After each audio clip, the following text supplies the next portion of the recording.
The story begins with someone saying, "They never imagined it would take 17 years to return to Korea." In 2 containers names were displayed. Pu Jun-yu and Suyop Jin looking at the vases. A man says it's been a long time since he last saw his father and mother. In his thoughts he admits, there was a time he wondered how much a human life was worth. 17 years ago, 10:32 p.m. in the Gulf of Aden. Cruise ship begins to sink. The boy was extremely desperate as he looked around for his parents.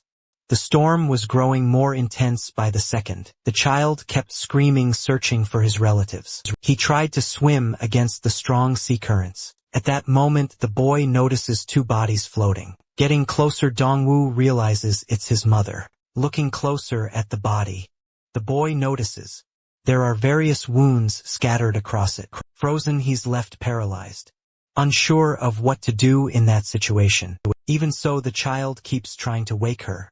However, a large wave comes toward them, causing the protagonist to start drowning. Desperate, the boy realizes he needs to get to the surface before he runs out of air. Opening his eyes, he sees several bodies scattered beneath the ship, growing more and more shocked by the entire scene, realizing even his secretary had been shot to death, along with the head chef, the captain, and the ship's bodyguard. Suddenly, he sees a body nearby and realizes something horrifying. After all, sinking further and further before him were both his father and mother. But suddenly someone pulls him up. An old man asks if Taha is okay. Seeing the boy is still alive, the man asks if he can move. Crying, he's overwhelmed with joy to see his grandfather is still there. Suko says, "It seems the heavens haven't completely abandoned them." The protagonist tells him that his parents are below them, but his grandfather says he knows there's nothing they can do. He asked his grandson never to forget the words he's about to say, declaring that no matter what, the boy must inherit the Chingu group. With that, the old man hands Tiha a pen, tells him that by bringing it to Lawyer Kim, the man will automatically know how to help him. He also must remember not to trust anyone, and return to Korea as quickly as possible to meet the lawyer. Even so, the protagonist begs his grandfather to at least save his father and mother. The man begins removing his life vest. The boy doesn't understand what he intends to do with it.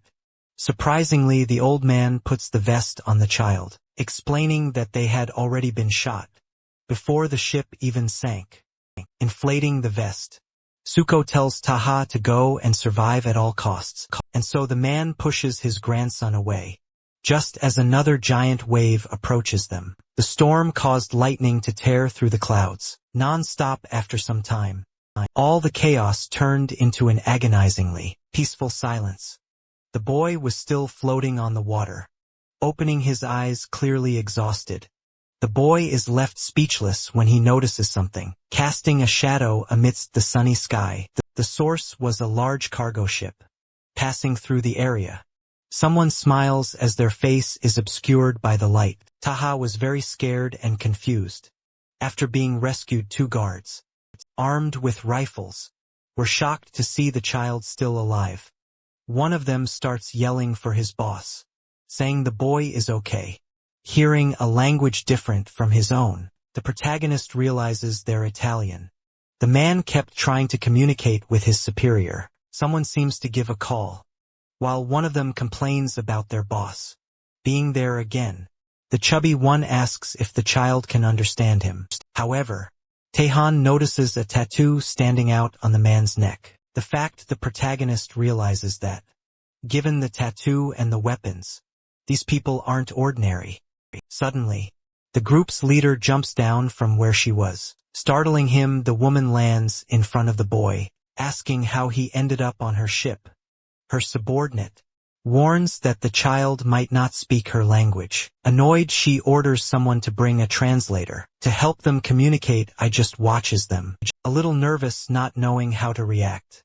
But to the woman's surprise, he speaks in Italian, saying he was on a yacht that got attacked nearby.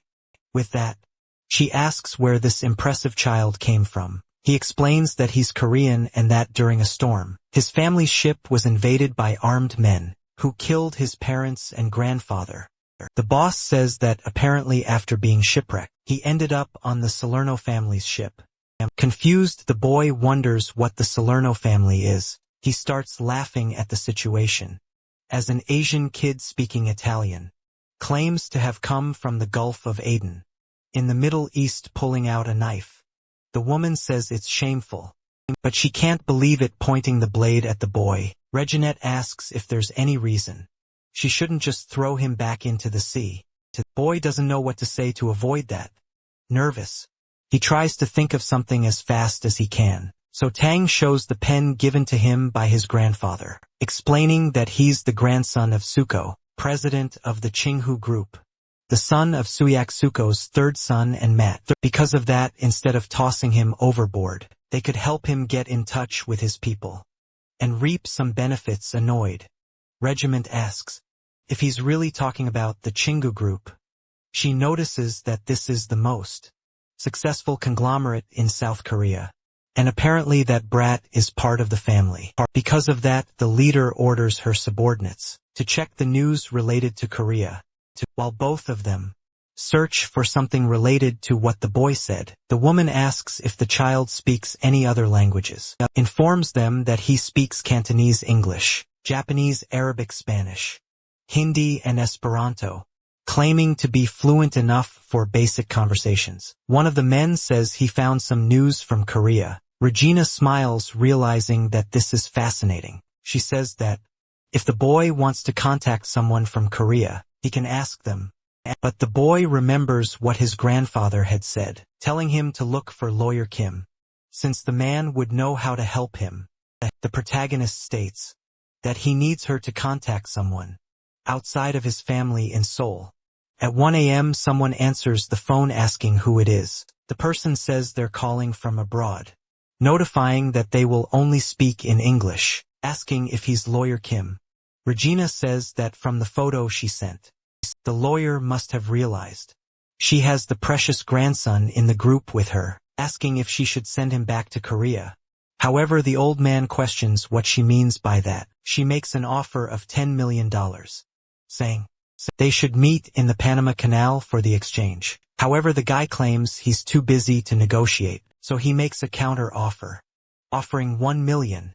Putting his drink down on the table, he picks up a microphone that was nearby, swearing and stating there'll be $1 million, while dancing with some people. The man says he'll pay $1 million if she kills Taya, ordering the woman to kill the boy and send him video proof within the next 5 minutes. Should receive the $1 million as a reward. Regina asks what would happen if he didn't send her the money after the deed while everyone watches. The lawyer assures her that he only needs to tap his phone 3 times to send such a small amount. Besides that, if she doesn't do it, Kim says he'll reveal to the press that they were responsible for the attacks. Ending the call, he tells his superior that there's no need to worry, as he's contacted some mercenaries close to them. Thanks to that, the Qinghu Group now belongs entirely to them. The boy was still paralyzed by everything he had heard. After all, that man wants him dead within the next 5 minutes, making him even more frightened. The woman says that apparently, that's just how things work. Because of that, her reason for keeping him alive is gone.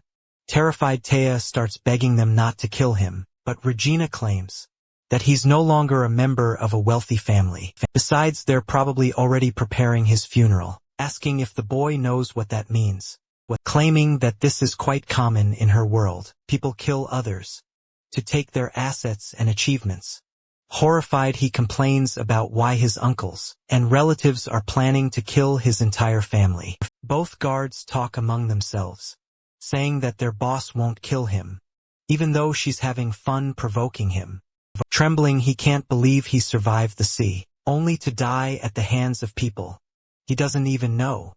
Wondering what Cheung-ho really means, and if it was worth killing his parents and grandfather for the positions they held. Suddenly, Someone enters the room saying they're under attack. The guy informs them that 3 patrol ships and a heavily armed military helicopter have appeared. She asks if it's Interpol, but the man says no and explains that they're ignoring all radio transmissions. Regina doesn't understand what's going on. After all, it would have to be someone crazy to do something like that. Looking at the child, she finally understands the culprit, realizing that those Koreans must have contacted those people to find that boy out of nowhere. Take a stabs his right hand with a pen. No one understands what the child is trying to do. He says that the Chingu group will never give her the money. Furthermore, the woman has nothing to gain from killing him. The Salerno family's trade leader is surprised to see the boy's reasoning. The protagonist begs to join them, claiming he will be loyal for the rest of his life if they help him get revenge. The woman wonders how he learned the Salerno insignia. The crazy woman starts laughing, hysterically excited. Regina tells Matteo to get ready, because the show must begin. Before leaving, she asks if the boy understands the weight of his words, asking if he truly wants the power of revenge, even if it means staining his hands with blood. Remembering that his grandfather had said that, no matter the means, he must inherit Qiangu at all costs. Determined, the protagonist simply nods an affirmation with a smile. She says that barking dogs rarely bite. But even so, this was quite interesting. The crazy woman kicks the door open, telling them to follow her, claiming that from that point on, the boy's life belongs to the Salerno family, so he will live and die for them.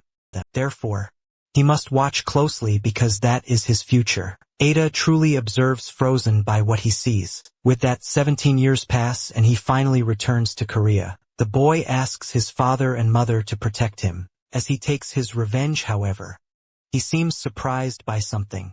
Quickly turning to look behind him, he jumps to the side as several shots hit the area. Several soldiers had arrived and fired many rounds at Taha. Getting out of some vehicles, someone asks if those insects don't even know how to aim. A Changhu group security guard and manager tells them to look for the senior administrative director, stating that he doesn't know the man, but he must be insane to think he could kidnap a chief. Who director, one of his subordinates, tells the manager that they found the car they were looking for. He tells everyone to be careful when opening the trunk, as the director is still alive, while ordering them to check his injuries. À large explosion occure. The guy gets angry at the audacity of placing a bomb there, but suddenly, half of his men have their heads decapitated. When he finally looks back, the rest of them are also killed. Extremely quickly, Taha had defeated them all in an instant. The man notices a small cut on his waist. Nervously, he sees that it was thanks to protective vests, trying to attack the protagonist. The bald man calls him a little insect. However, the boy tells him not to think. He's the only one with something to say. Quickly, he lands another strike on the back of his opponent, launching an attack that splits him in half. As he collapses, Jang wonders what that was, unable to understand how that man managed to do such a thing, complaining about who that monster really is. On the other hand, the protagonist didn't seem pleased by it. He begins to clean his daggers as he walks away, heading toward a luxury car, and grabbing a bag that was in the back seat. He then walks to the trunk, wincing. The director begs Tiha to let him go, claiming he was only following orders. This was the former lawyer Kim, the one who had ordered his death, stating that he had no reason to kill the chairman. However, the boy opens the bag and throws several bills on top of the man, saying that this is the 1 million. After all, that money probably was never delivered to him. Frightened, the man asks what money Taha is talking about. However, the director remembers that day. The protagonist takes a lighter from his coat, stating that thanks to the fact that he died that day. As he throws the lighter, he says he was reborn. With that, Kim begins to burn alive coldly. Taha just watches with indifference. After that, he calmly picks something up, putting the cigar in his mouth. The protagonist Mentally tries to speak to his parents and grandfather, apologizing for having taken so long, pleading with him not to worry and just to find peace, saying that from that day on, he will carry all their pain. After some time in the middle of the city, a modern building stood out among the others. The protagonist was moving quickly, determined to do something. Some men questioned where he thought he was going, as they prepared to shoot to stop him. However, the madman simply killed the two of them quickly. Even so, Taya didn't seem bothered by the setback. He continued walking calmly through the hall. Seeing the situation, a man sat on the floor, terrified by the scene, frightened. He asked the protagonist who had sent him there. The man said they were part of the Chingu group, claiming that he wouldn't be safe after doing all that. While cleaning his blade, Taina said that this was Holdings, a private security company subcontracted by Chingu. Its main function was protecting directors and board members outside of working hours all across the Gangbuk area. During your downtime, they stalked journalists or people who reported on Shingu. They kidnapped, assaulted, and even killed them. In other words, they were contract killers. The people that had been captured were completely devastated and desperate. The protagonist simply threw one of his daggers to the old man. After that, he told everyone to use it to free themselves and to make sure they never saw him there. So the bindings were cut. The three were still confused about everything that had happened. The old man got up and brought the knife back to the boy running. They thanked him as they left. On the other hand, the company member ordered everyone to come back. One of the escapees looked back. As he heard the man complaining, the fat man asked who he was, wondering if Taha was part of their family. Removing his mask, the boy said no one, explained that he just wanted to have a slightly more private conversation, saying that he needed the schedule of everyone on the board, from the directors to the president. The man said he didn't know, and even if he did, he wouldn't say. His family and himself would be dead if he did. The protagonist said it looked like he valued his life, stating that he start with his eye, and that when he felt ready, he should raise his hand in a building. A large screen outside displayed news about a celebrity. Meanwhile, several people sat on stairs, experiencing homelessness due to the heat. Even a cicada lay dead on the ground, breaking the silence of the place. Someone seemed to be in a hurry. As he walked, Taehan noticed that his cigar would draw too much attention, wondering if he should try Korean cigarettes. The avenue was very busy at that time. He said he had finally returned to Korea, and that so far everything seemed normal. But he noticed his country was going crazy, with various ads for loans and insurance being broadcast everywhere. A politician was giving a speech, claiming he would use his power and influence to eradicate the epidemic of crime and violence, declaring that from that day on, his war against crime would be publicly declared. However, his speech was interrupted by someone pointing a gun at him. It was said that in 1990, the president was killed during his campaign against organized crime. Since then, no one had opposed criminal groups, turning the country into a place consumed by violence and money. The boy walked the streets deep in thought. Thus, the Chien-Hu group allied with criminal organizations to bribe the media and suppress competitors. They invested in entertainment and sports, making the population lose interest in politics, so much so that even a dog could become a candidate. Even so, people kept saying that the Chingu Group was a company that benefited the people. Taeyong entered a store calmly. The clerk welcomed him. Both he and another guy asked for a pack of this. They stared at each other for a moment, unable to understand how such a coincidence could happen. A bit irritated, the protagonist decided to change his choice. However, they both had the same idea and asked for a plus at the same time. Once again, they looked at each other suspiciously. Awkwardly, the woman said that, unfortunately, they only had one pack left. Tata sighed deeply, clearly annoyed by the situation. As he left, he asked the clerk to give the pack to the other man, saying he'd be fine without it.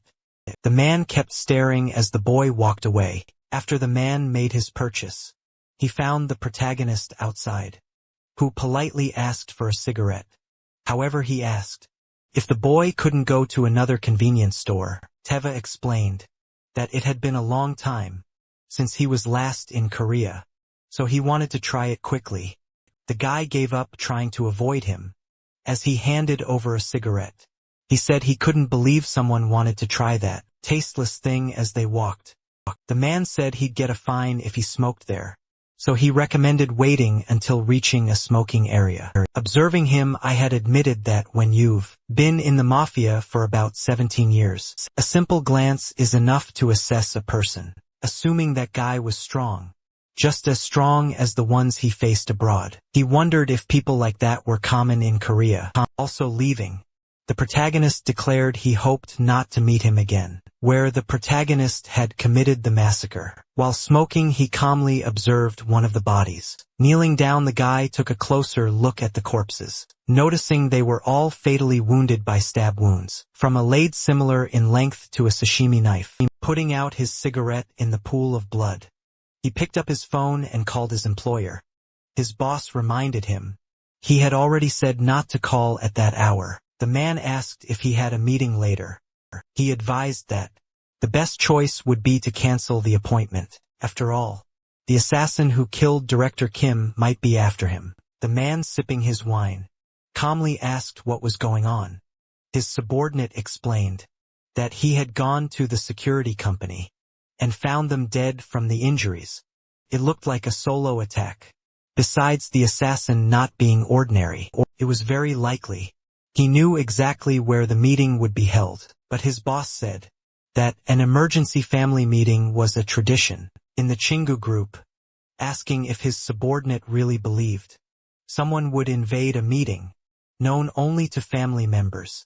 He said he sent him so he could hunt that man. Discreetly lost in thought, the man realized the wounds from that knife reminded him of something. Remembering the protagonist asking for a cigarette from his hands as he took the cigarette, stating that if he doesn't use knives, there's no way he could have gotten all those scars on his palms. That in mind, when man asks his boss if there's anyone in his family who's good with knives, laughing, the man says, those people can barely slice an apple.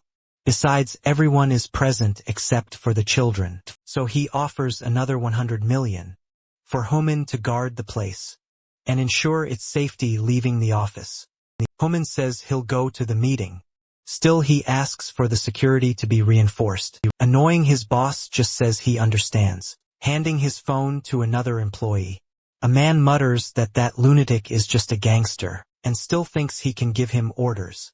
As he walks down the hallway, he straightens himself up and gets ready for the meeting. Arriving at the meeting, he greets his boss and asks when the president arrived. Talking on the phone, Human informs the leader of his gang that he plans to help the and who group for one more day. Before returning, however, he's called a traitor. Instead of getting angry, he asks if his boss has been drinking. He explains that they offer him another 100 million for the job, claiming only an idiot would turn it down.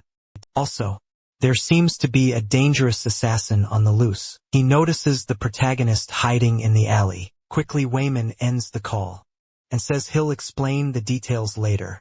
Looking toward the boy, feigning casualness, he asks if one cigarette wasn't enough. Taya says that finding someone of his caliber near the site of the incident isn't a coincidence, claiming it was a good idea to follow him. Smiling, the man says it's been one hell of a day. First someone bums his cigarette, then follows him around. He admits he can't believe he didn't notice him, saying, "It's the first time something like that has happened." Walking toward him, the protagonist says that before they begin, he'd like to ask one thing. He asks whether the man is working with the Chi and Gu group. On the other hand, Wyman asks if he wasn't listening to the conversation, saying he's just helping them temporarily. At that, the boy gives him a deadly stare.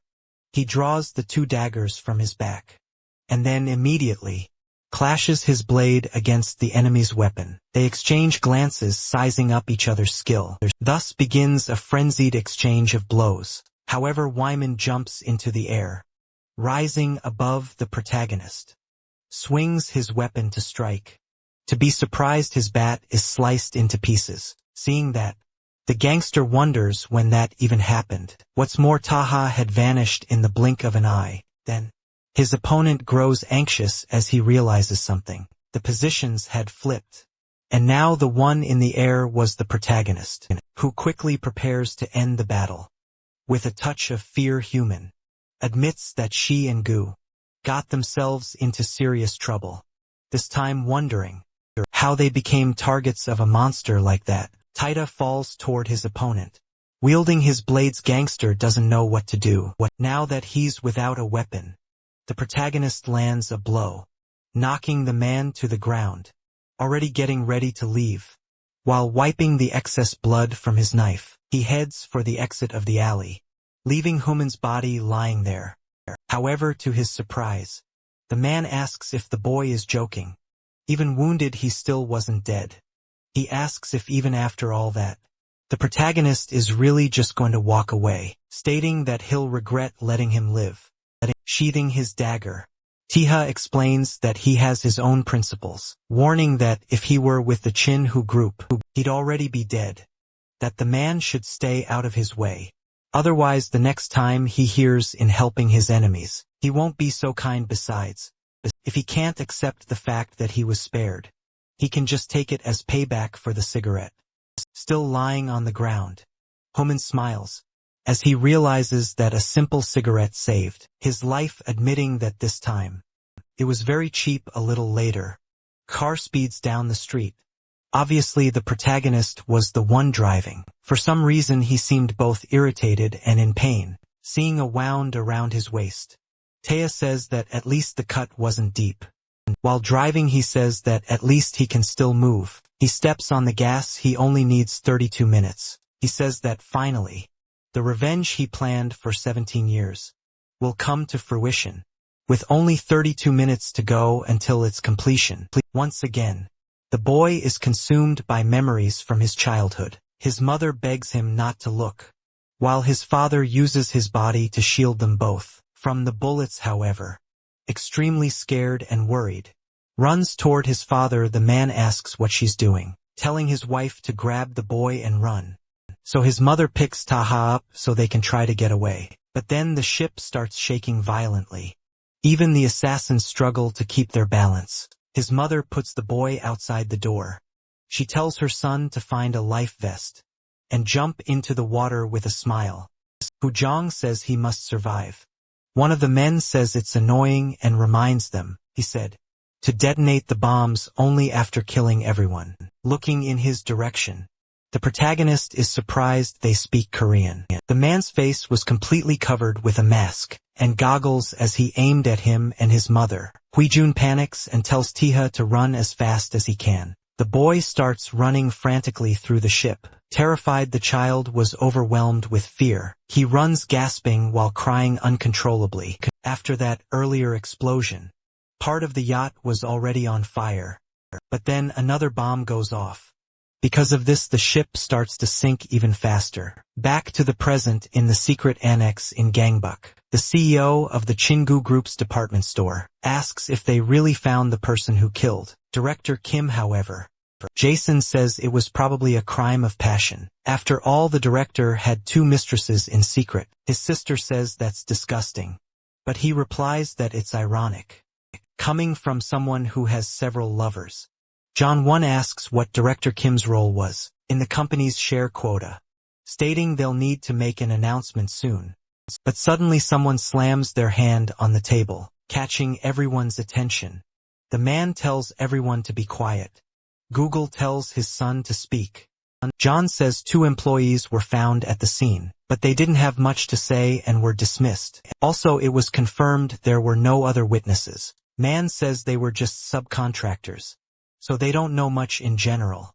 And the police ensure the incident wouldn't leak. Suddenly his father throws a glass of wine at his head. Everyone at the table is left confused by what just happened. The old man asks where the Ojang gang is. Chong was visibly irritated by that.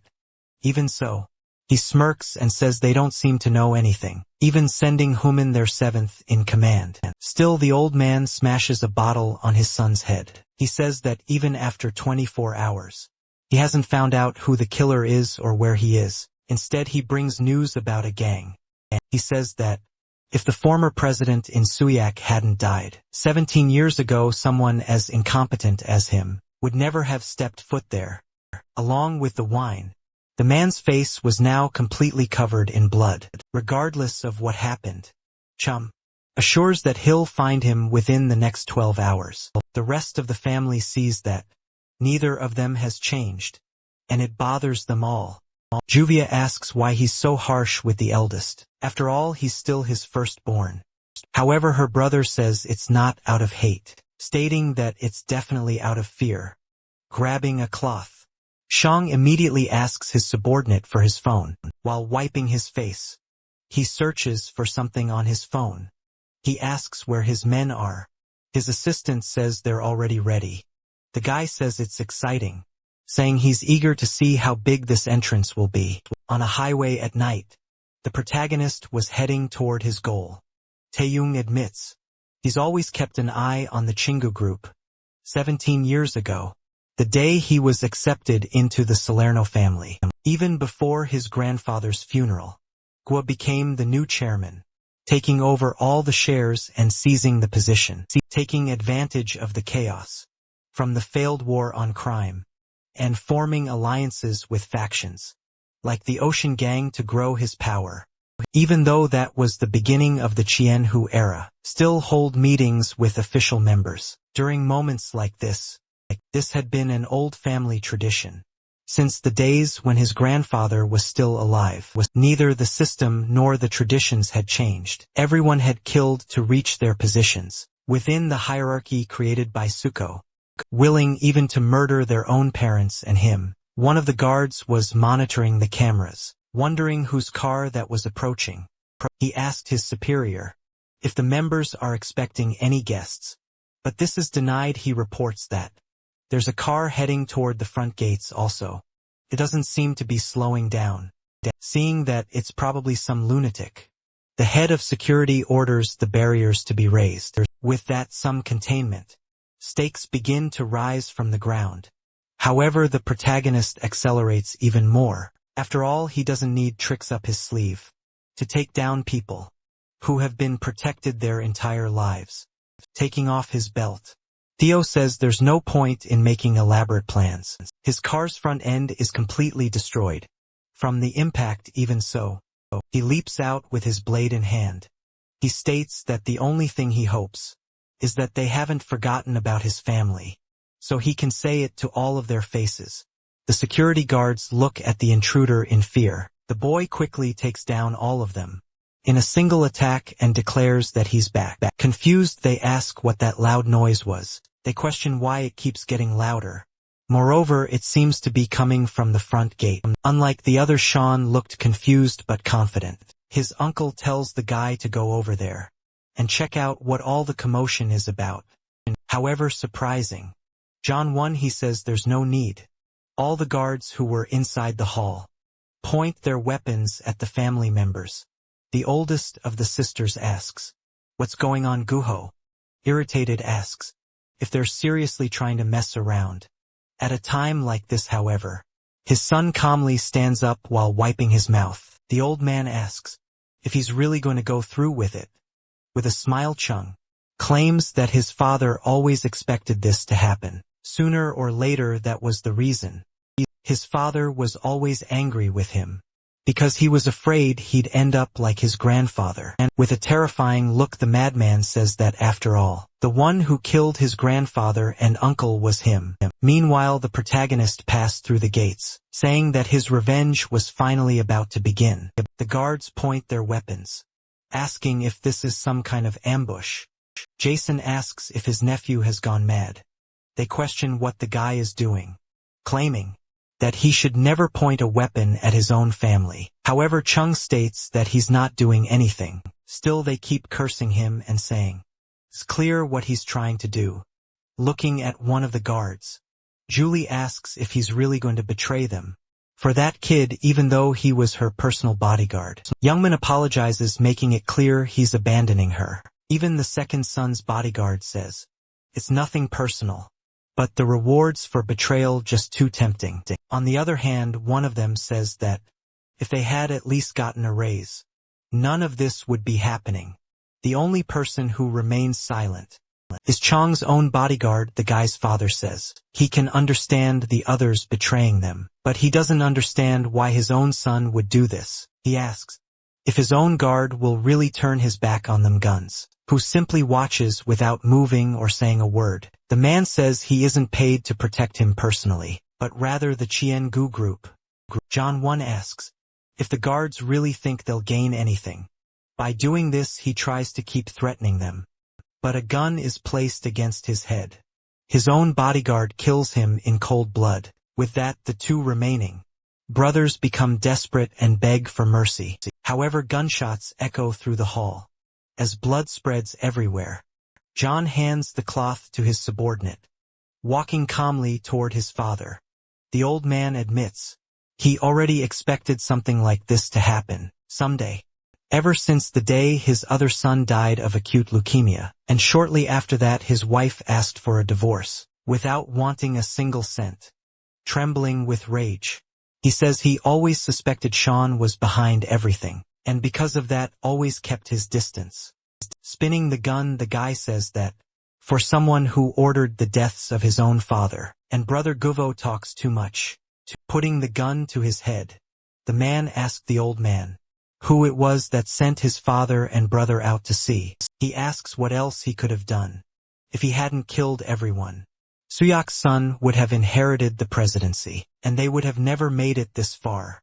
The psychopath comes closer and asks why his father never declared him the future successor. The old man becomes more and more terrified by it all. On top of that, his son was staring at him with a frightening look, while Google claims that if he had done that, the boy would have killed him even sooner. He doesn't deny that he would have killed him earlier, but says he's a little upset to hear it out loud. His father assures him that even if he kills him right there, he will never become president. But Chong interrupts, saying he already knows that, after all, power transfers through political or violent coups aren't recognized. That's a clause made by the committee. Because of that, the guy says, it's a shame, he explains, that the person making all that noise outside isn't one of them. The president asks who it would be as he shoots his father.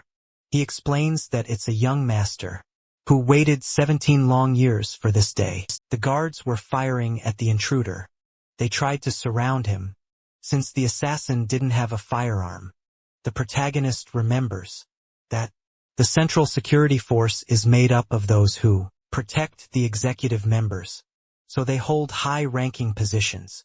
Therefore, he assumes the bodyguards will be much stronger than the ones before. He stops running for a moment, changing the direction of his charge. The boy says this won't be a problem.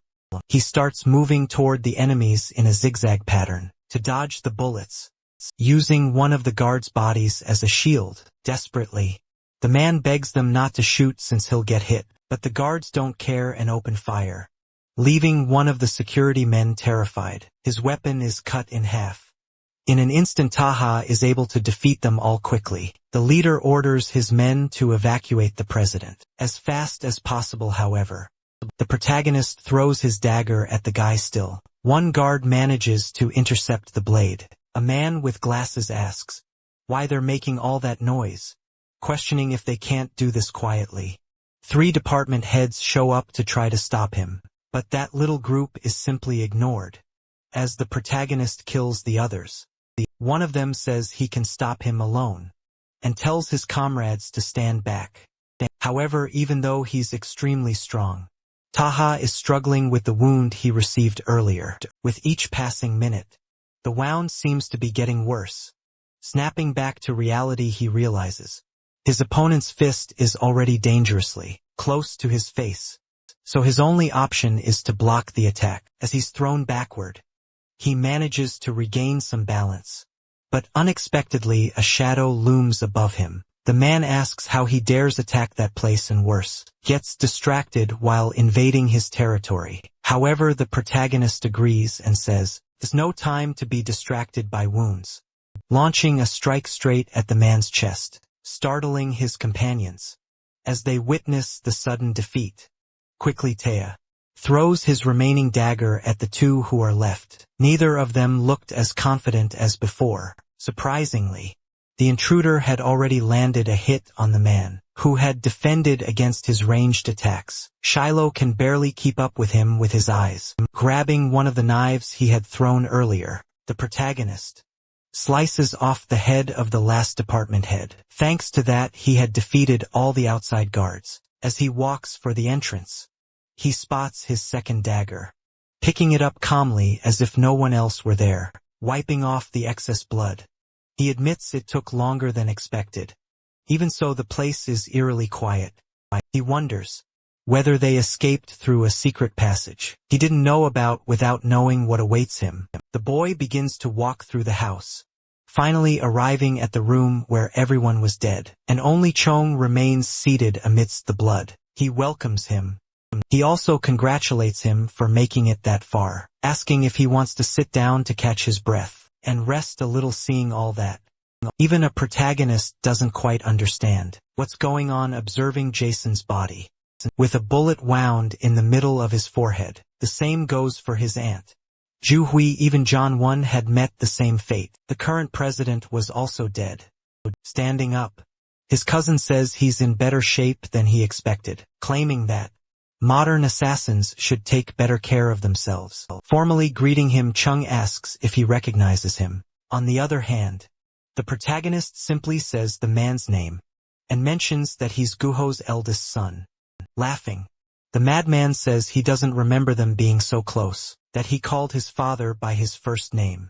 Suspicious, Tiana simply observes that strange behavior. His cousin says he stayed there because he thought it would be disrespectful not to greet him, and also because he needs to explain a few things, informing him that if he doesn't want to sit, they can remain standing, since it won't take long anyway.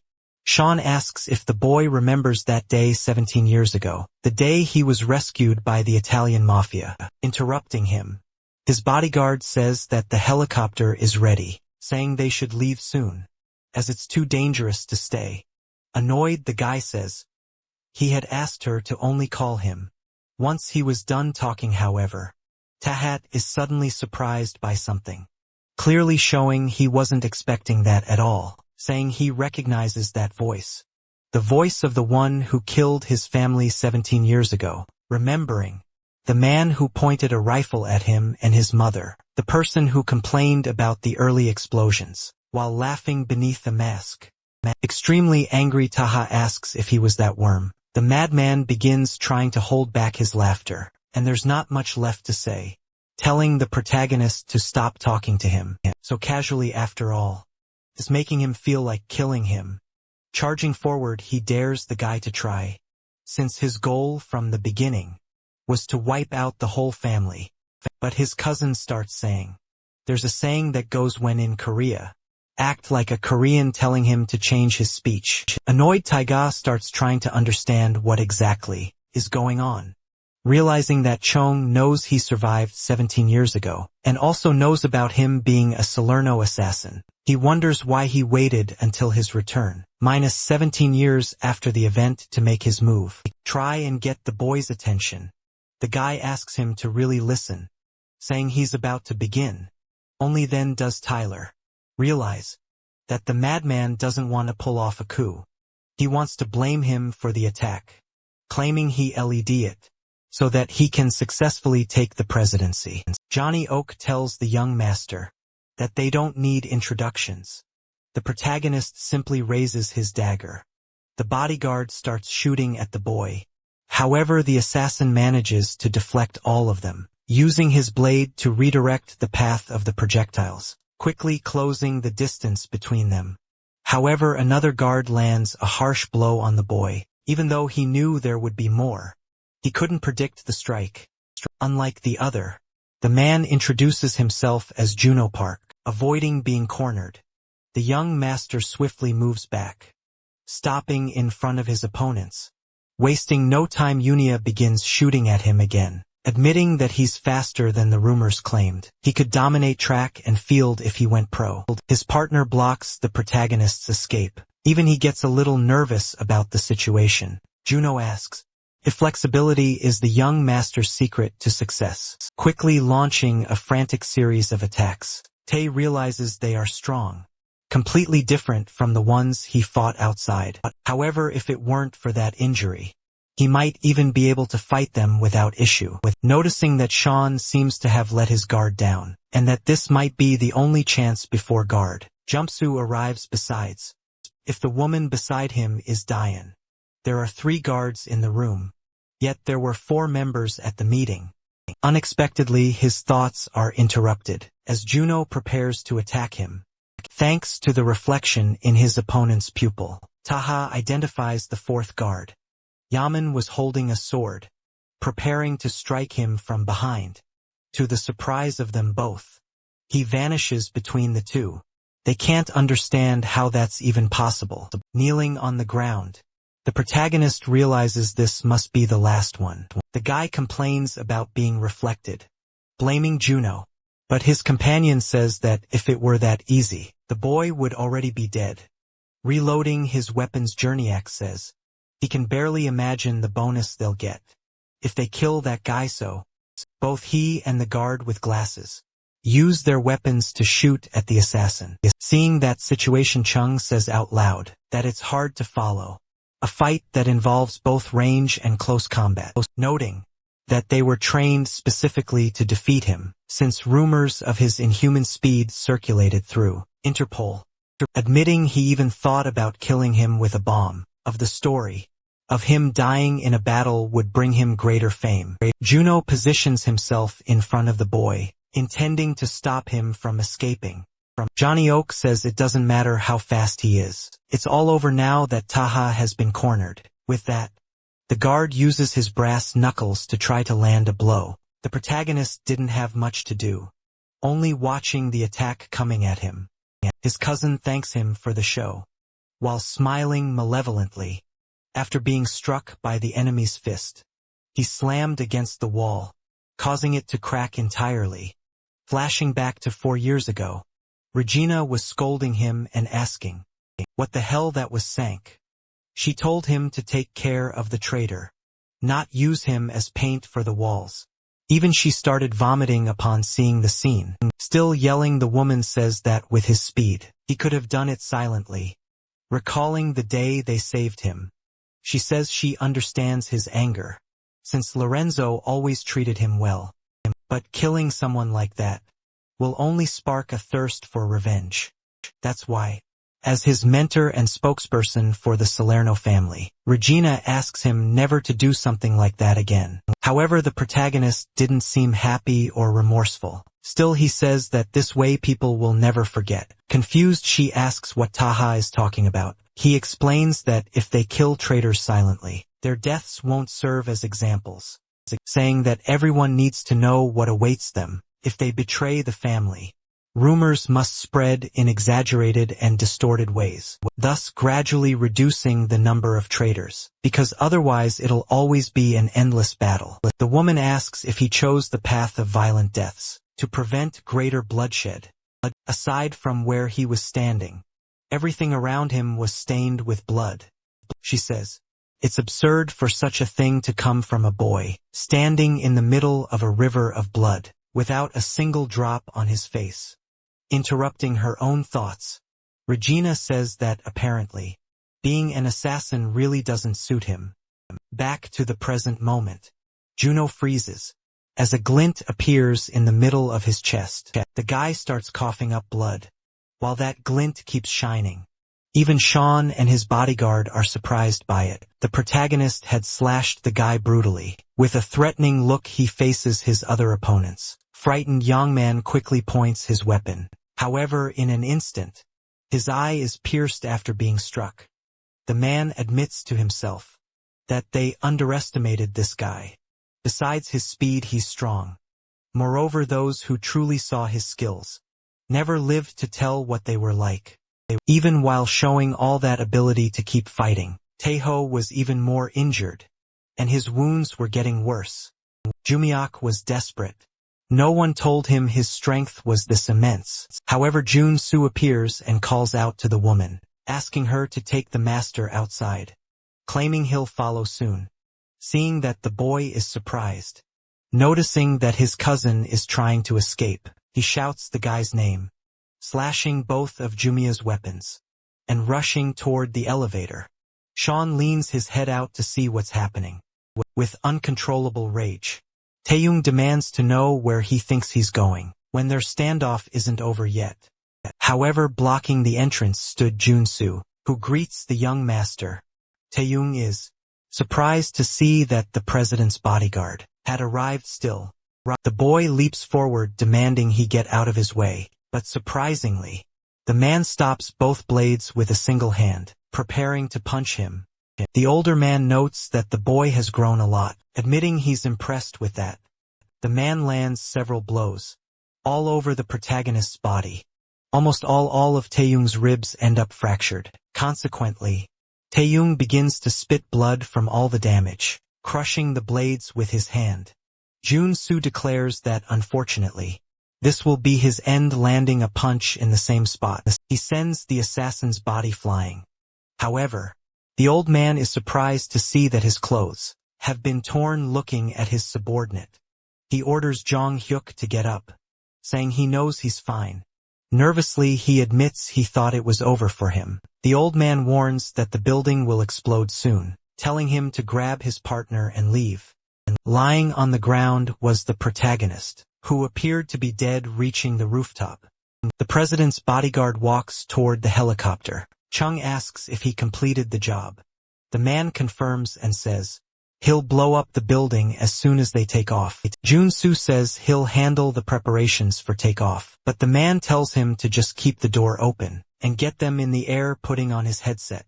The bodyguard warns that they'll fly straight into the helicopter, so he suggests closing the door. However, the psychopath insists he needs to see it, claiming he waited too long for this moment. With that, the helicopter begins to ascend. As Chong stands in front of the door, he calmly watches as he smiles, cursing and saying he always hated that house, as he complains about how annoying and hypocritical his family was. Dylan and Junso exchanged looks. Suddenly, the madman remembers when the protagonist said things weren't over between them. With a grin, he calls him a poor child. After all, he lived for his revenge and ended up facing the same fate. He asks if they knew that the word family comes from the Latin famulus, meaning slave, holding the detonator in his hands. He asks everyone to witness how he will change Chingu from now on completely, destroying the mansion of those secret meetings. Inside, Tae-ha was lying on the floor unconscious, still dazed. He realizes that the sound is from the helicopter and acknowledges that it's all over. Changing his mind, he declares that there's still time. Meanwhile, Chong watches the explosion, throwing the detonator down. He says they really wrap things up with a bang. As the protagonist jumps amid the flames, the lunatic says he's gonna lie down a bit, since it's so hot, ordering his subordinates to head straight to headquarters. But Taylor strikes him with his knife. However, he only manages to hit his calf. His cousin starts screaming in pain. Both guards rise, alarmed by the situation. Furious, his cousin calls him an insect and demands to know what he's doing.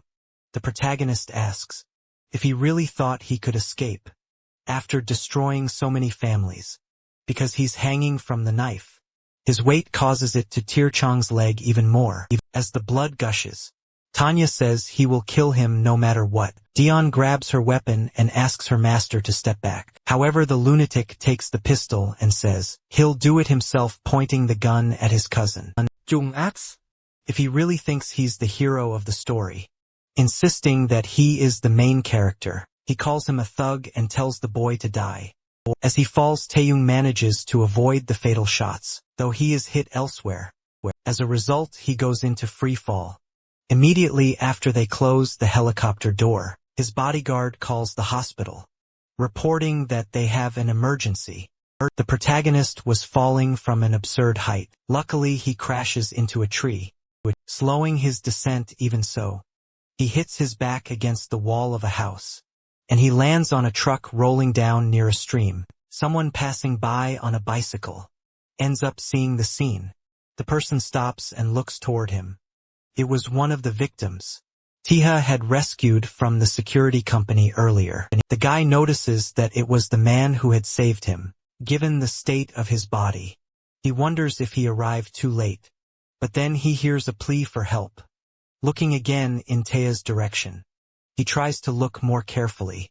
The protagonist was asking for help, barely able to stay conscious, even extremely wounded. He kept saying it wasn't over yet, and kept pleading for help. On a messaging app, someone had sent an 11-minute voice message. Person was requesting backup, stating that the guy had refused the breathalyzer test 3 times and kept insisting he was Congressman Kim. That man was typing something while listening to the audio of former Director Kim, using his influence to threaten the police. He asked someone if that voice and name were clear enough. Person questioned where the director was at that moment. The young man replied he was probably at the police station, giving a statement and would soon head home. His partner seemed a bit hesitant, so the guy offered 200 and asked if that was enough to catch a big figure from the majority party for a while.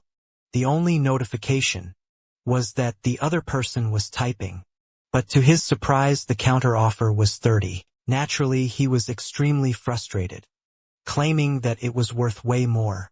However, the buyer said that it wasn't even election season, so no one cared about those old men. So the guy said it seemed like the buyer didn't understand the current market, explaining that a regular person was worth 1x, a celebrity 10x. But if it was someone related to Chingu, the value was 1,000 times higher. Taking a deep breath, he realized everything revolved around the Chingu. After some time, the radio reported an accident at a tower. Not interested in that information, the guy turned the radio off. He was getting ready to leave, but instead of heading to the street, he was in a restaurant.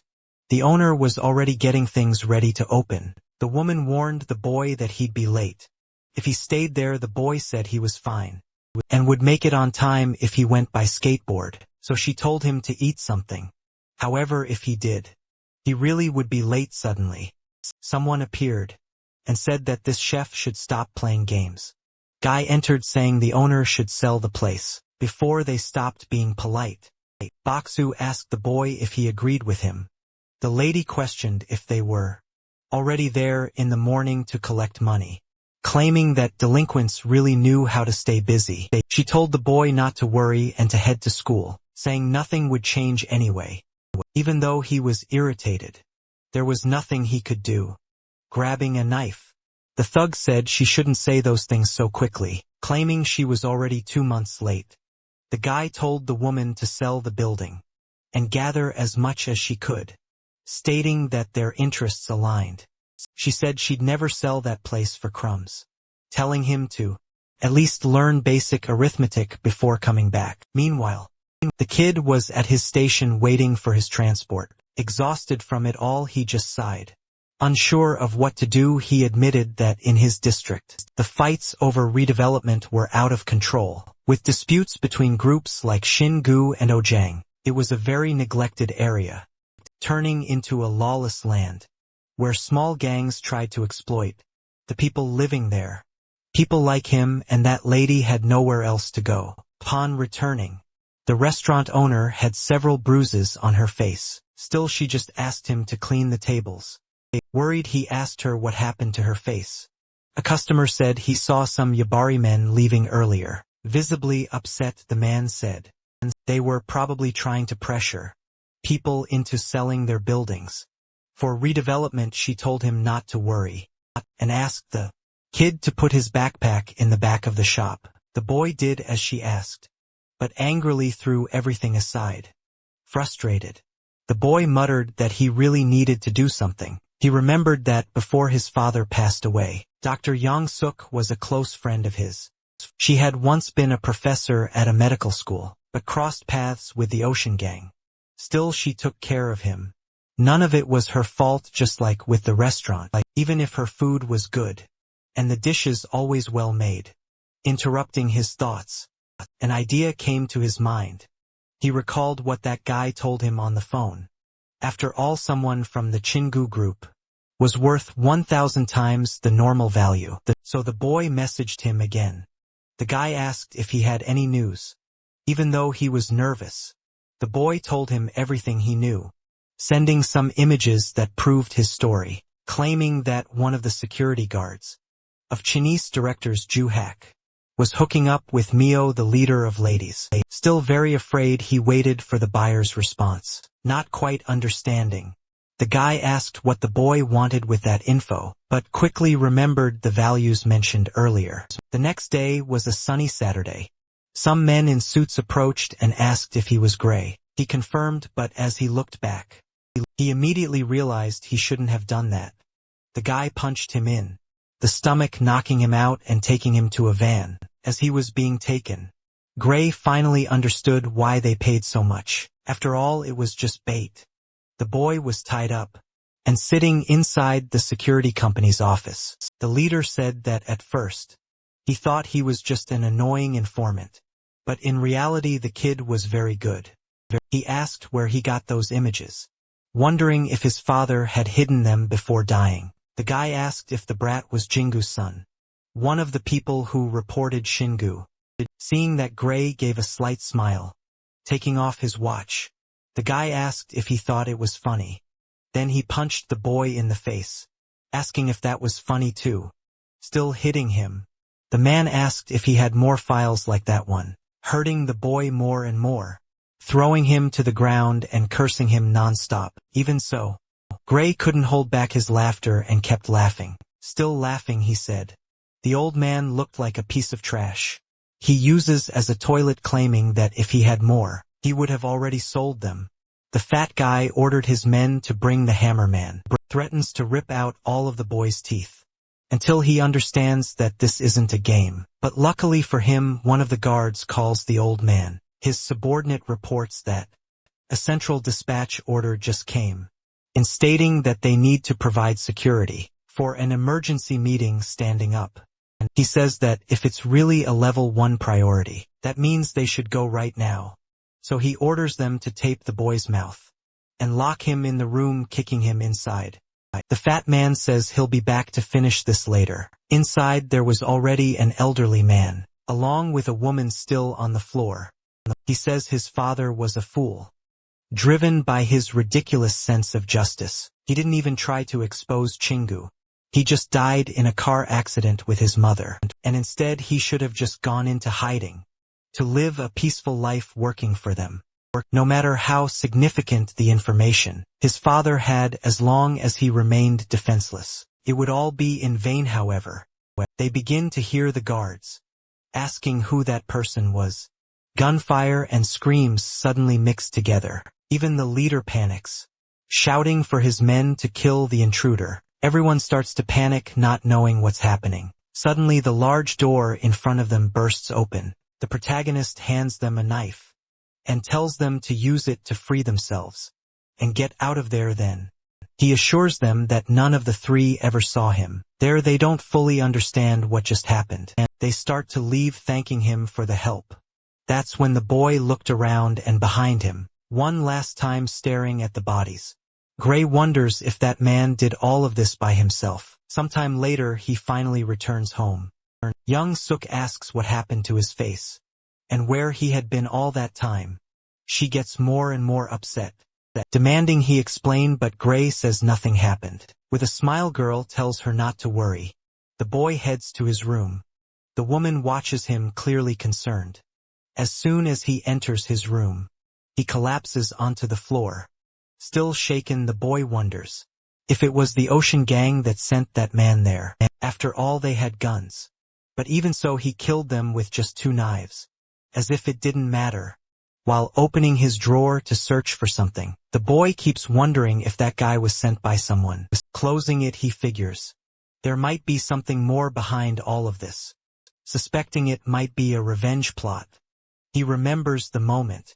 The department head mentioned his father, questioning if he had more files related to Chingu. The boy admits that, no matter how important the information is, it's worthless unless you have the power to use it. As he accesses the files, Gray says he needs power. The man says it's practically impossible to find him among those folders just by his face. But then, he remembers something one of the subordinates said when he mentioned an emergency meeting. With that, he remembers the Level 1 priority code, accessing the Chingu Partnership Directive. Seeing that, it was also noted among his father's folders. He says he finally found it. It's stated that in the event of a significant incident, the executive members would begin a meeting at the Bugeg Mountain Annex. However, even with all that information, the actual location wasn't provided. Giving up, Gray says he doesn't care anyway. He doesn't even know that guy. Even so, he says, not everyone who considers Kyan-gu is considered by them in return. On the police radio, the massacre Taha was committing is reported, with multiple confirmed victims. The extent of the damage is unknown, but it's confirmed that the mansion was secretly used by Chingu executives. Getting up, the boy realizes it can only be that man, so he decides to go there, grabbing his bike and leaving in the middle of the night, even though he doesn't know who that person is, nor his reasons for doing all of this. The best decision he can make right now is to go there. That's when he saw someone hanging from a helicopter. After following the sound of gunshots and screams, the boy went in the direction where the person might have fallen. However, upon seeing him in that state, he thought the man was dead. Seeing that blade in his hands and his cry for help, he mimics his face as he declares that it's not over. Gray is shocked by all that strength of will. Sometime later, he arrives home screaming for his adoptive mother. As always, she was working. Alarmed, the woman asks who that is and what happened to him. Desperate, the boy begs Yang Suk to save that person. Time passes, the protagonist is already better, and asks who he is and why he was saved. Gray introduces himself, and says he buys and sells information, claiming that he's been looking for something specific, lately saying that he hoped to find someone like him. Doubting his words, the protagonist asks if someone like him could really be a data broker. The boy continues, saying he's more like a wholesale information dealer, always providing great intel to his clients. Besides that, his main clients are other info merchants in the financial sector of Uedo. He explains that he nearly died after falling into the Chim-gu's trap, thinking he was about to meet a fellow informant. Taeyong asks if the boy was one of the hostages from that day, wondering if he was able to recognize him, even after seeing him just once. Ray confirms he did, saying he wants to win an award for the youngest data broker, or something like that. With that, the protagonist starts looking around, noticing the things the boy owns. Then he asks how many days he's been there, and the boy tells him it's been 4 days. The man wonders if he really slept that long. Still, he calls for Gray and asks if this supposed broker could find someone for him. But unfortunately, he has to admit he was bluffing, saying it was hard enough just finding him, and he'd need another broker for that. Moreover, finding someone requires a lot of money, and above all, he'd like to ask for something in return for saving him, since he spent a lot on medical expenses. Ignoring all the rest, the protagonist asks if what the boy's trying to say is that he can't find him. Gray asks what the man would do if he couldn't. However, Tana just turns his back and says it's fine. Grabbing his jacket, he thanks the boy for his help, and says he'll erase him once everything's settled. The boy asked if he's really leaving just like that, but the protagonist says he still has matters to take care of. As her final piece of advice, she tells the boy not to interfere or try to stop him, since this won't end with just one kidnapping. Scared, Gray just sits back down in his chair, but soon he smiles, realizing that apparently that's how things work. After leaving the boy's room, he notices a strong smell of pork, and wonders if that place is a restaurant. Surprising, Tae Young-suk says the boy shouldn't be up yet. She says he was hit by 22 caliber bullets, making it possible to stitch him up. But his fractures aren't kept still. He'll be lost even if a doctor helps him again. Politely thanking her, the protagonist says she must be the doctor who saved him, and assures her he'll repay her. But she says she's not a doctor, claiming she owns a gogbab restaurant, and asks him not to come back there if his stitches open, so the protagonist heads outside. Looking around, he wonders if this is a market. Ignoring these things, Tenga picks up a phone. Answering it, he says it's not his phone. Gray explains he's broke, and until it's fixed, you can keep that one, he says. There should also be a box in his pocket with earbuds, asking the protagonist to use them, taking the device to have his surprised by its size. The kid explains about the battery connection and mic, also warning that the first button on the shirt is a camera. The protagonist says he was very clear, claiming the boy will die if he gets involved with him. However, to his surprise, the boy asks why he's exterminating the Shinbu family. The kid asks him not to be surprised. After all, even though Korea is a mess, something like that wouldn't go unnoticed. No, the whole country went into chaos, while he was unconscious, with news saying the entire Chingu family was a victim of terrorism. Taeyong asks why the boy wants a favor from him, even knowing that. The kid explains that in that neighborhood, there are a lot of power struggles between Ojang and Chingu to gain redevelopment rights. Besides the two gangs getting closer to that area, there are many other issues making life harder. Even so, since the protagonist's problem seems more urgent, he'll help, but in return, he wants help in the future, until everything is resolved. They can't lose contact, but if Taeyong refuses, he'll have to hand him over to Chingu. Obviously the man doesn't like that at all. However, he says he wants to see what the brat is made of. Sometime later, he's already walking through a busier area, heading to a fancy building. Taeyong had gone to a kind of bank, or he had a private vault there. He opens one of the drawers looking for something. Gray admits he didn't know a company like that existed in Seoul, asking if they could be tracked through it.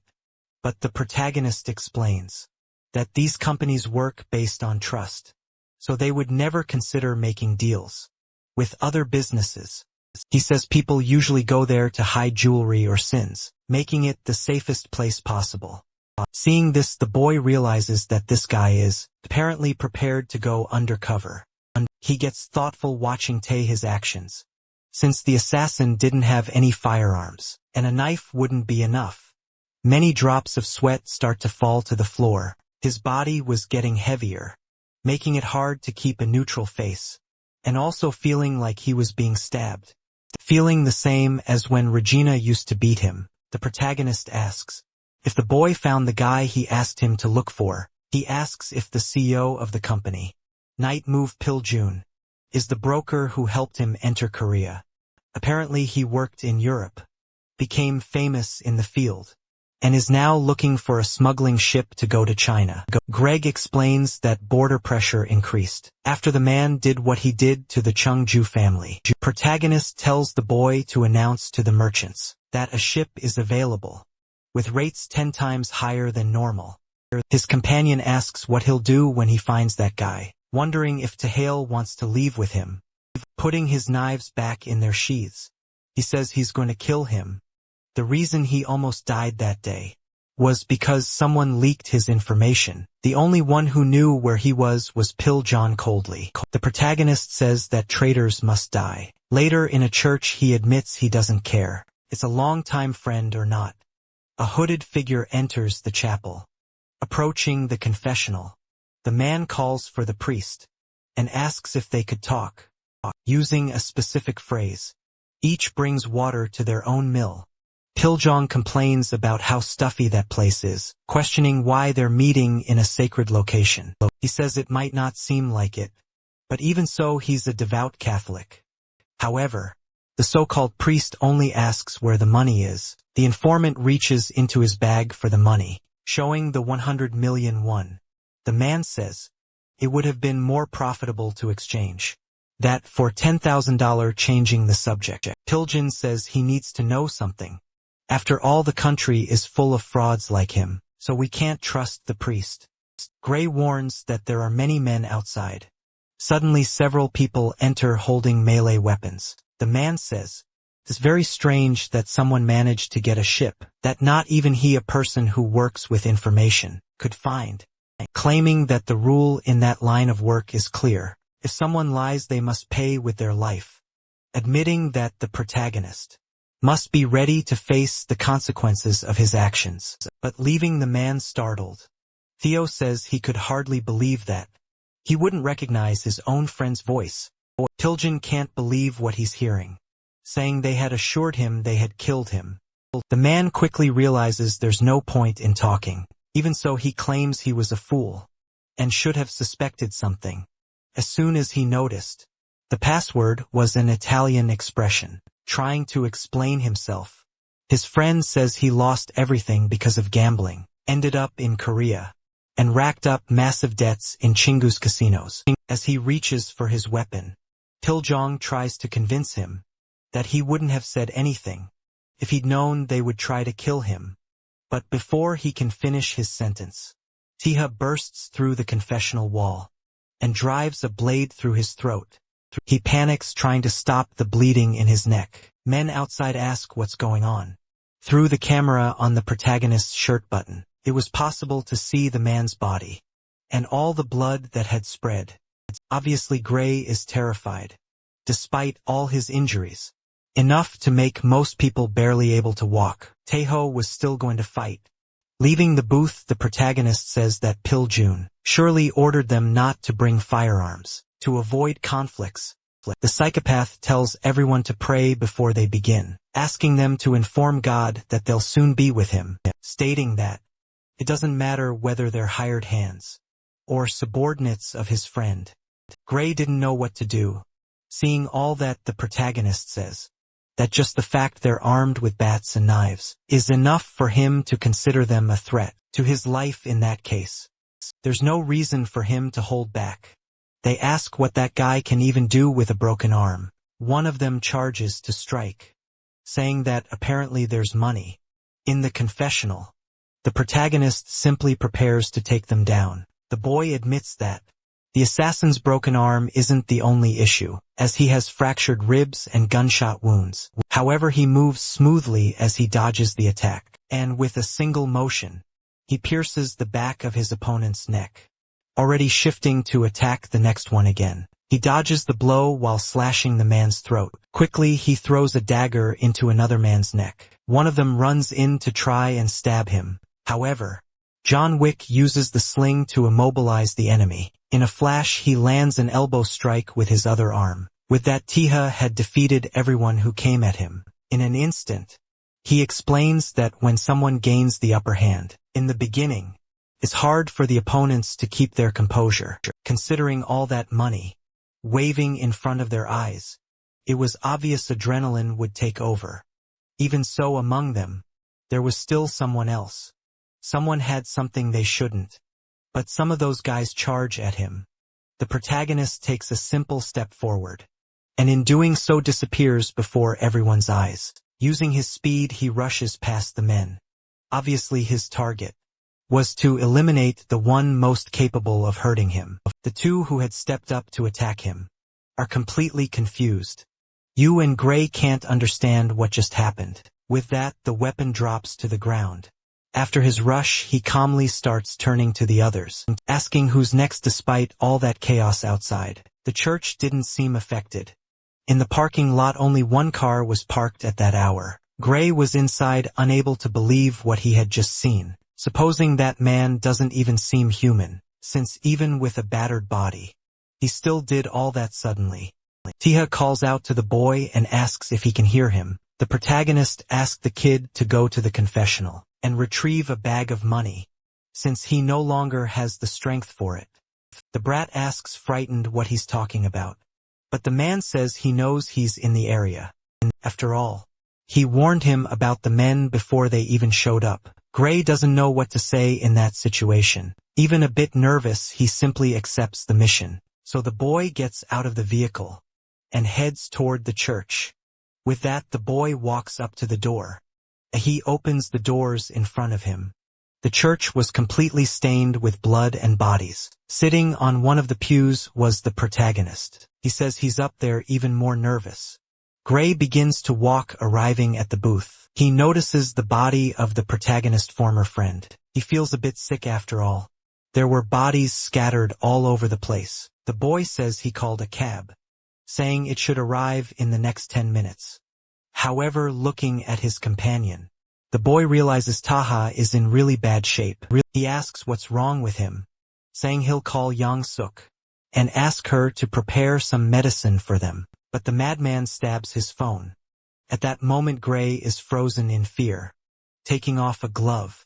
The protagonist says that when he woke up, his clothes and phone had been changed. But the strangest part was that his gloves were still on. His hands, obviously. The boy just listens without saying a word.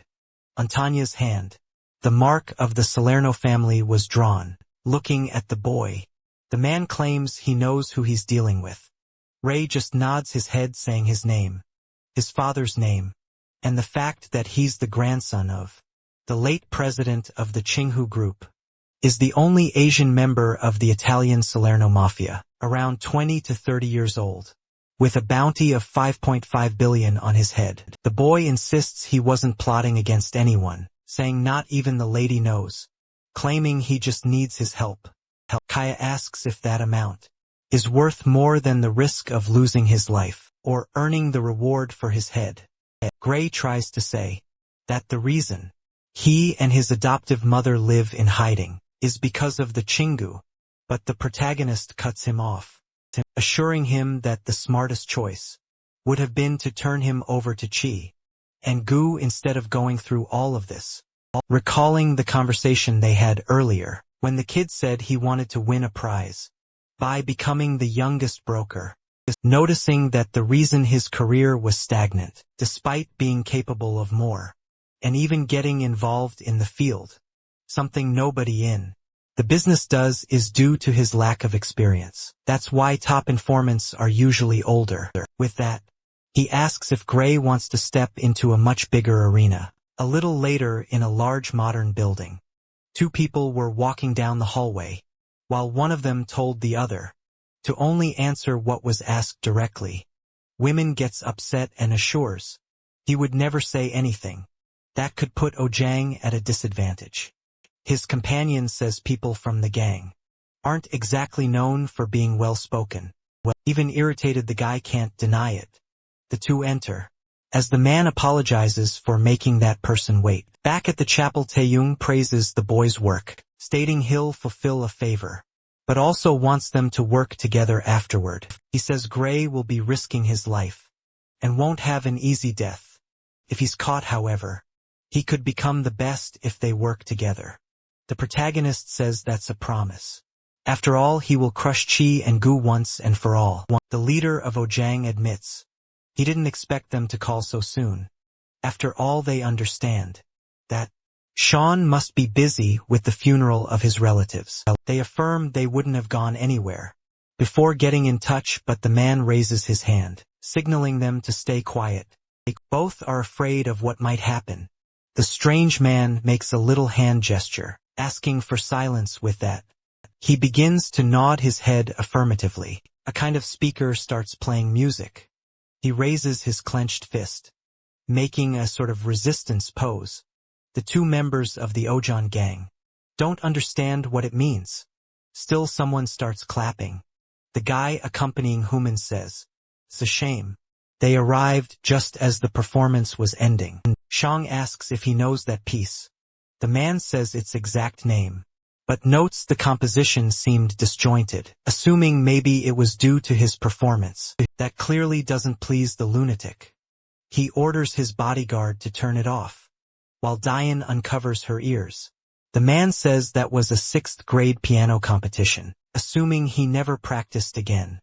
Moreover, all the relatives who went to watch him that day are now dead. The man asks if they know what happened, assuring them that if they had known who was coming, they wouldn't have been so defenseless. However, Human insists he did warn them, advising they should have even cancelled the meeting, since the assassin wasn't just anyone. While saying it was Chung who didn't heed the warning, Chung cuts him off, telling him to put away that cigarette, claiming he was the one who knew best. This visibly angers him. Chung says it was a traditional emergency meeting of his family, something that couldn't be cancelled on a whim, claiming that's why he paid 200 million won for him, to deal with that man discreetly, without alerting the other members. The man rests his knee against a sort of cane while touching his leg. He says that instead of handling the assassin, they suffered losses, and now he'll even need to use that. With that, the man says he can't help but wonder how Human is still alive, even though all the other guards died. Guy says he already explained, saying that assassin kills according to his own rules, and he didn't fall within them. With a smile, the lunatic says, maybe the rule of a terrorist is to avoid friendly fire. Obviously, this infuriates Human. He tells the guy to stop barking nonsense, asking if they really think he put the honor of his organization and parents at risk. Chung says, it must be nice to have parents to support you, dating that even if you wanted. He's already 6 feet under. Suddenly, the other Ojong member adjusts his glasses, preparing to step in. The man asks, who is responsible for handling the so-called terrorist? The guy assures it shouldn't even be questioned. It was Mr. Junsu. The girl once again looks at the old man with suspicion. Women's partner asks the bodyguard directly. The man obviously confirms immediately. However, even he seems a bit suspicious. He says he understands, and asks what Sean wants from them. The limited claims he doesn't care about money or anything like that. He just wants to make sure they stay quiet about the incident, and if anyone asks. Woman has never seen the assassin before. The guy doesn't understand why. Chi and Gu are trying to bury the matter. His companion lights a cigarette, asking if that's really all they want. Chiyoung tries to make him put the cigarette out again, but Johnson touches his shoulder. Startled, the man looks at his bodyguard, who speaks in his place, and assures both that it will be enough. The Ojon representative says he needs some time to digest everything, asking if the bodyguard would also like a cigarette, but the man thanks him and says he's quit the habit. However, Chung slams the table, getting increasingly furious. He asks if they're not afraid. After all, he'll be the new president soon, questioning what that old worm is doing. The guy strings together insults and tells that little shit to know his place. Standing up, he says that's what his boss would say, and that's why he's in that seat. Bidding farewell, the man addresses the bodyguard directly, saying they agreed to the terms. Throwing the cigarette butt on the floor, the man tells them to have an ashtray next time, and preferably a wet napkin too. With that, the three are left in the room in deafening silence. Chong stays quiet for a few seconds, not saying or doing anything. Huimin says he really is something else. After all, he dismantled all of Chingu's arrogance, using only his words, adjusting his glasses again. He says that's his role there, since apparently Chong doesn't understand how things work, claiming that the former president truly taught him nothing and deserved his fate for not dealing with that brat sooner. The guy is in disbelief, asking if he's really trying to say that calmly. The old man claims the incident was probably a coup, planned by Chinam to seize the presidency. The elevator opens and they resume walking, declaring it's essential that they find the assassin who attacked the Chin group. Freeman tries to say the guy is dead, but his companion assures him that's not true. After all, Junsu is strong but never kills people. At the moment, he asked the old man that he confirmed his suspicions. The guy is even more amazed by all the twists. He declares it's unlikely the man was hired by Chung, since Junsu lost many men. The assassin was merely used in the end. Hyman says that when he met him, the so-called terrorist said he hadn't been to Korea in a long time, asking if they should try to bring him to their side, maybe even managing to take Chingu down completely. However, the old man says that would be good. But even so, if they find him, they must kill him. The guy can't understand the point of everything. Earlier still, the old man admits What irritates him is the fact that Chung called him, thinking Human isn't a match for the assassin. That's why next time they meet, he must show them who's boss. Japal admits he's not the biggest fan of Ojang, but still hates seeing one of his men get beaten. Back inside, while some ice cubes fall into a container, Chung assures there's one thing. He's become very good at thanking his father. He asks if either of them wants to guess. The room still had the broken coffee table, and both bodyguards remained motionless, pouring the whiskey into the glass. The man says he's great at picking up on subtle cues. He says that when that old man asked if Tao was really dead, the room felt like everyone was holding their breath, sitting back on the couch. Chung says his bodyguard assured him he had finished off his cousin. However, Taiga jumped and injured his leg. Besides that, his body hasn't been found to this day. Bringing the glass close to his lips, he pauses for a moment with a terrifying gaze. The man questions if Taiga is still alive. Everyone, did you enjoy the story? I really liked it. If you want to follow the next part, make sure to subscribe to the channel and leave a like. See you in the next story, guys.